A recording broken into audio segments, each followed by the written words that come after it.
Assalamualaikum warahmatullahi wabarakatuh.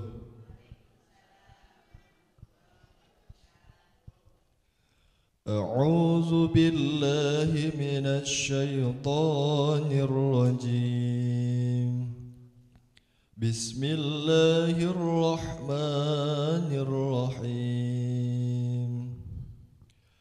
Huwallahu alladzi la ilaha illa huwa alimul ghaibi wasyahadah huwar rahmanur rahim. Huwallahu alladzi la ilaha illa huwal malikul quddusus salamul mu'minul muhaiminul azizul jabbarul mutakabbir. Subhanallahi amma yushrikun. Huwallahul khaliqul bari'ul musawwiru lahul asma'ul husna. Yusabbihu lahu ma fis samawati wal ardh wa huwal azizul hakim. Sadaqallahul azim.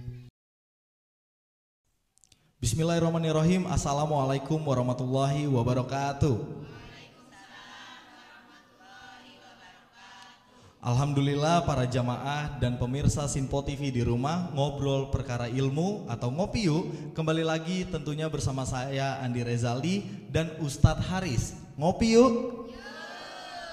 Ya, sebelum kita membahas lebih jauh lagi terkait dengan tema pada hari ini, alangkah baiknya kita memanjatkan puja dan puji syukur atas kehadirat Allah Subhanahu wa taala, karena atas nikmat yang diberikan pada kita di pagi hari ini, kita dapat hadir di majelis yang di masjid yang indah ini dan pagi yang cerah ini.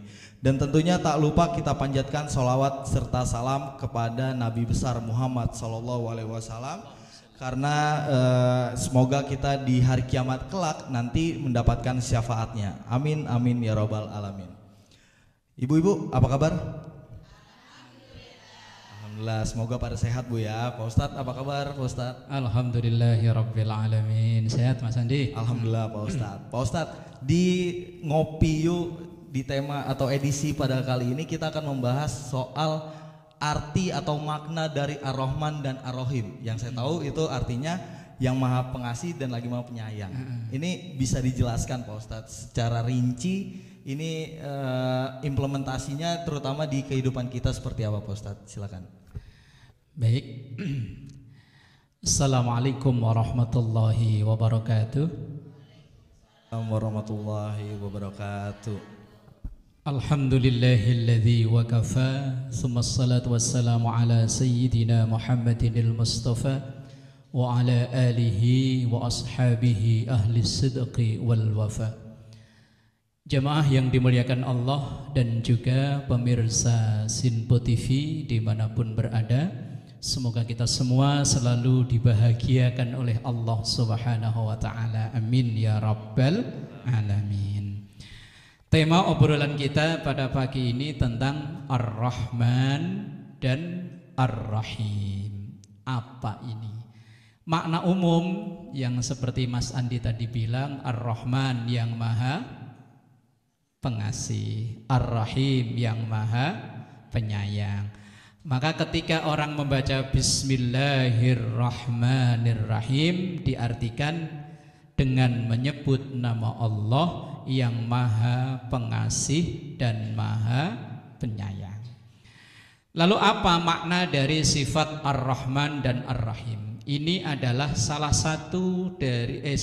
dua dari Asmaul Husna yang berjumlah berapa Bu? 100 kurang 1. Ar-Rahman, Ar-Rahim. Dua Asmaul Husna ini banyak kita jumpai dalam teks ayat Quran. Di dalam Al-Fatihah saja diulang 2 kali. yaitu dalam ayat yang pertama Bismillahirrahmanirrahim, kemudian Alhamdulillahirabbil alamin. Ayat yang ketiga diulang lagi Ar-Rahmanirrahim. Artinya apa dari sifat Ar-Rahman Ar-Rahim, sifat Allah yang terkumpul atau tergabung dalam Asmaul Husna? Ar-Rahman dan Ar-Rahim itu berasal dari suku kata yang sama, yaitu dari kata asli rohima. Kalau ibu-ibu yang punya rohima, kalau bahasa kita rahim, tempat untuk menyimpan hasil kasih sayang. Ar-Rahman diartikan yang maha pengasih. Ini oleh para ahli tafsir dimaknai maha pengasihnya Allah, maha penyayangnya Allah kepada semua makhluk. Semua makhluk yang ada di muka bumi ini tidak luput dari curahan sifat rahmannya Allah. Semua makhluk di muka bumi ini bukan hanya manusia, hewan, alam semesta ini memperoleh sifat rahmannya Allah. Yang iman, yang enggak iman, yang taat dan yang ahli maksiat, yang mukmin, yang kafir, semuanya memperoleh sifat rahmannya Allah. Sementara yang kedua namanya sifat Ar-Rahim, yaitu sifat Allah yang penyayang tapi khusus pada hamba-hambanya yang taat. Curahan sayangnya Allah, kasihnya Allah hanya kepada hamba-hambanya yang taat. Kalau Ar-Rahman itu kasih dan sayangnya Allah untuk semua makhluk, mau taat mau enggak, itu memperoleh sifat rahmannya Allah. Tapi Ar-Rahim ini maha pengasih dan penyayangnya Allah khusus pada hamba-hambanya yang taat. Ini si titik bedanya. Kalau Ar-Rahman itu untuk semuanya, kalau Ar-Rahim itu spesial hanya untuk hamba-hambanya yang taat. Sifat rahmannya Allah itu meliputi semuanya, mau iman mau enggak, asal ia mau berusaha dengan maksimal. Kalau ia pengen pinter ya ia belajar dengan maksimal, maka ia akan memperoleh rahmannya Allah berupa ilmu pengetahuan. Dan sekarang kita harus jujur Mas Andi ya, bahwa dari sisi salah satu sisi ilmu pengetahuan kita kalah dengan bangsa lain. Karena bangsa lain yang beragama lain itu ia menggunakan kemampuannya, segala yang ada dalam karunia dirinya untuk dimaksimalkan, belajarnya dengan maksimal, walaupun dia bukan orang iman, ia bukan orang Islam, bukan orang yang taat, tapi ia memperoleh sifat rahmannya Allah.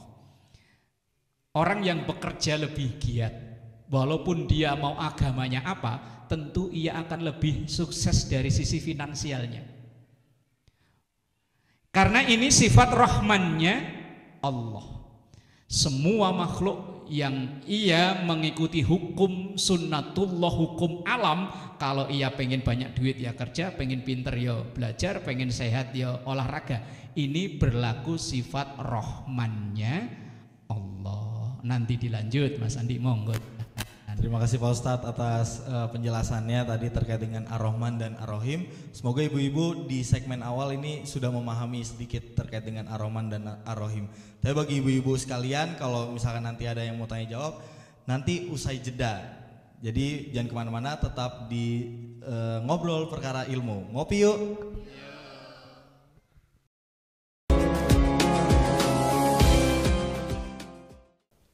Terima kasih Anda masih di ngobrol perkara ilmu. Ngopi yuk. Ya pemirsa dan para jamaah yang dirahmati oleh Allah, pada pagi hari ini di segmen kedua ini kita akan membuka sesi pertanyaan nih Pak Ustadz. Kira-kira para ibu-ibu yang hadir pada pagi hari ini, kira-kira ada yang mau ditanyakan nggak? Silakan Bu. Assalamualaikum warahmatullahi wabarakatuh. Waalaikumsalam warahmatullahi wabarakatuh. Nama saya Ibu Rodia dari Majlis Ta'lim Al-Muhajirin Pilamah Kota Indah, Bekasi. Saya mohon bertanya Pak Ustadz, Kalau Allah Maha Penyayang, kenapa banyak orang Islam yang hidupnya sengsara? Sekian, terima kasih. Wassalamualaikum warahmatullahi wabarakatuh. Waalaikumsalam warahmatullahi wabarakatuh. Silakan Bu, ada yang mau bertanya lagi? Assalamualaikum warahmatullahi wabarakatuh. Nama saya Marni dari Masjid Ta'lim Kanzul Ars. Saya ingin bertanya Pak Ustadz, kenapa Allah menciptakan hambanya ada yang miskin dan yang kaya?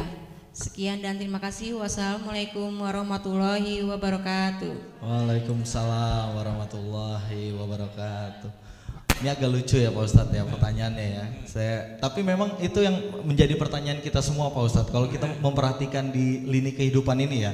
Kalau tadi pertanyaan pertama, kalau memang Allah Maha Penyayang, ini kenapa orang Islam banyak yang sengsara? Kemudian juga kalau kita melihat nih Pak Ustadz, kita berangkat dari kehidupan yang kita sehari-hari aja nih Pak Ustadz. Kenapa Allah ini menciptakan kaya dan miskin? Kalau memang Allah ini penyayang dan mengasihi.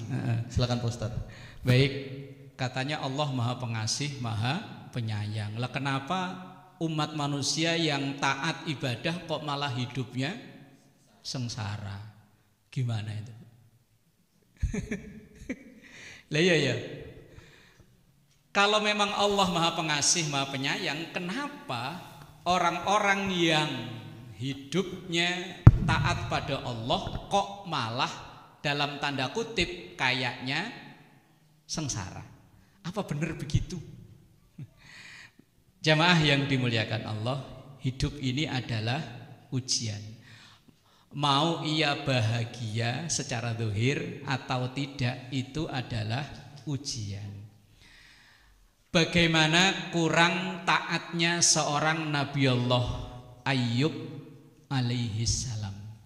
Sudah sering dengar kan cerita Nabi Ayub kayak apa kehidupannya? Ayo. Kurang apa dekatnya Nabi Allah Isa alaihi salam. Nabi Isa itu nabi yang hidup kalau mungkin dulu sejaman dengan Hamdan ATT. Wah, langsung dinyanyiin termiskin di dunia. Hamdan ATT itu termiskin, Hamdan ATT Nabi Isa. Wah. Nabi Isa itu makhluk Allah, Nabi Allah termiskin di dunia.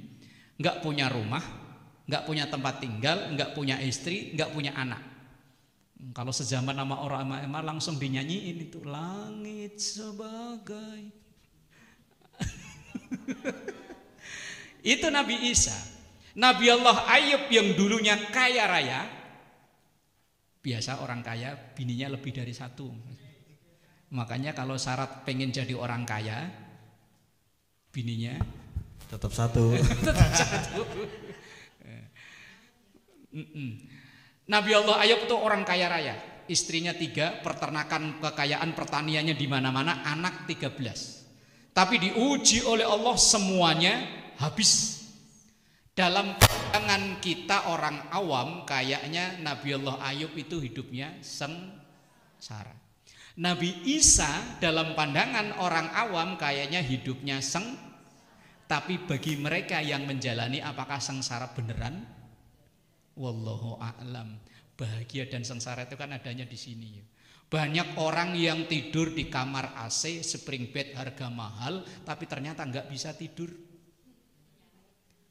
Nggak bisa tidur. Gelisah, geluntang, gelundung mikirin besok siapa lagi yang saya makan. Lah kalau orang miskin kan mikirannya besok apa yang kita makan. Lah kalau orang kaya kadang siapa lagi yang saya makan. Dia bisnis kan nyaplok sono nyaplok sini, yang bisnis nakal maksudnya. Tapi selain sisi ada, mohon maaf, orang yang profesinya tukang becak, tidur di becaknya ngorok nger. Tempat tidur mahal bisa dibeli, tapi nikmatnya tidur belum tentu bisa dibeli. Maka bahagia dan sengsara itu adanya di sini, bukan di materi yang ia punya. Allah kadang menciptakan hambanya yang secara zahir kita ngelihatnya kayaknya hidupnya sengsara. Ia kerja sebagai kuli, anaknya 18. Mau ngarang aja, tinggal ngomong aja, ngomong anak berapa kek terserah. Rumahnya RSSSSS. Dia kerjanya pun P-nya banyak, pergi pagi pulang petang, pala puyeng, pantat pedes, pinggang pegel. Kita ngelihat kayaknya sengsara tuh hidupnya, tapi apakah dia yang menjalani benar-benar sengsara? Wallahu alam. Itu sifat Rahman Rahimnya Allah. Allah tetap memberikan rasa bahagia walaupun orang itu kelihatannya sengsara. Sebaliknya Allah juga memberikan rasa susah, gundah, galau walaupun secara zahir enak ya, rumahnya bagus, mobil mewah, anaknya pendidikan tinggi-tinggi, tapi apakah itu menjamin pasti bahagia? Belum tentu juga. Ini adalah Maha Rahman dan Rahimnya Allah. Yang kedua, kenapa Allah menciptakan kaya sama miskin? Kenapa nggak dibikin kaya semua? Wah, kacau. Seandainya nih orang yang tinggal di perumahan sini kok kaya semua, kalau punya genteng bocor yang betulin siapa? Mana mau orang kaya duitnya udah banyak. Mas Andi yakin saya berhenti jadi host kalau duitnya banyak ya? Pasti. Lah iya, enakan di rumah sambil kacau. Kalau semuanya orang kaya kacau, warteg tutup. Warteg tutup. Kita mau pergi kemana-mana, mesen ojek online, nggak ada yang narik, duitnya udah banyak. Maka miskin kaya itulah letak keadilan Allah.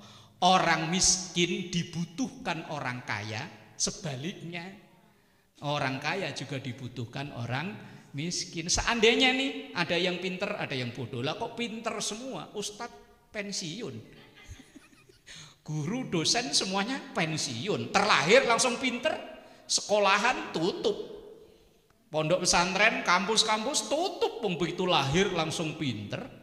Lah maka inilah letak keadilan Allah. Allah menciptakan yang berbeda-beda, tapi dari perbedaan itu saling membutuhkan.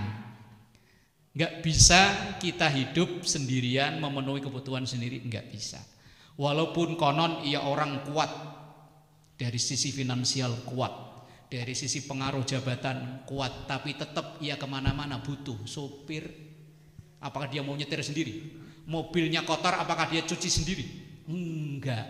Artinya inilah letak keadilan Allah. Maha Rahman Rahimnya Allah menciptakan yang berbeda-beda. Wallahu a'lam bishawab. Monggo. Terima kasih Pak Ustadz atas penjelasannya terkait dengan kaya dan miskin. Ini pasti yang paling diingat nih sama ibu-ibu dan juga pemirsa Sinpo TV. Memang artinya diciptakan kaya dan miskin ya untuk menciptakan keadilan di dunia, seperti itu ya.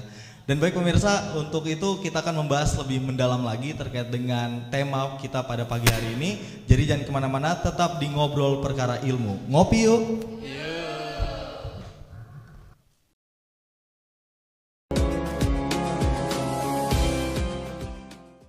Terima kasih Anda masih bersama kami di Ngobrol Perkara Ilmu. Ngopi yuk.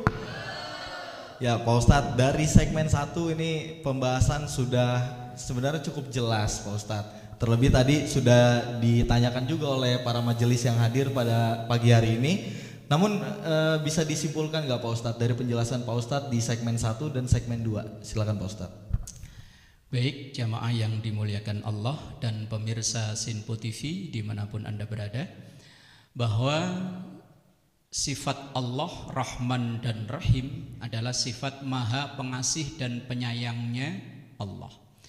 Di segmen awal tadi saya sampaikan bahwa sifat Rahman itu pengasih dan penyayangnya Allah kepada semua makhluk. Kalau Ar-Rahim itu maha pengasih dan penyayangnya Allah, khusus spesial kepada hamba-hambanya yang taat. Berarti sifat Rahman ini berlaku di dunia. Di dunia ini siapapun yang ia usaha maksimal, agamanya apapun, asal dia usaha maksimal, dialah yang akan memperoleh. Ada makalah sering kita dengar, man jadda, siapa yang bersungguh-sungguh ia yang dapat. Ini kadang dipelesetin, man jadda wa janda katanya.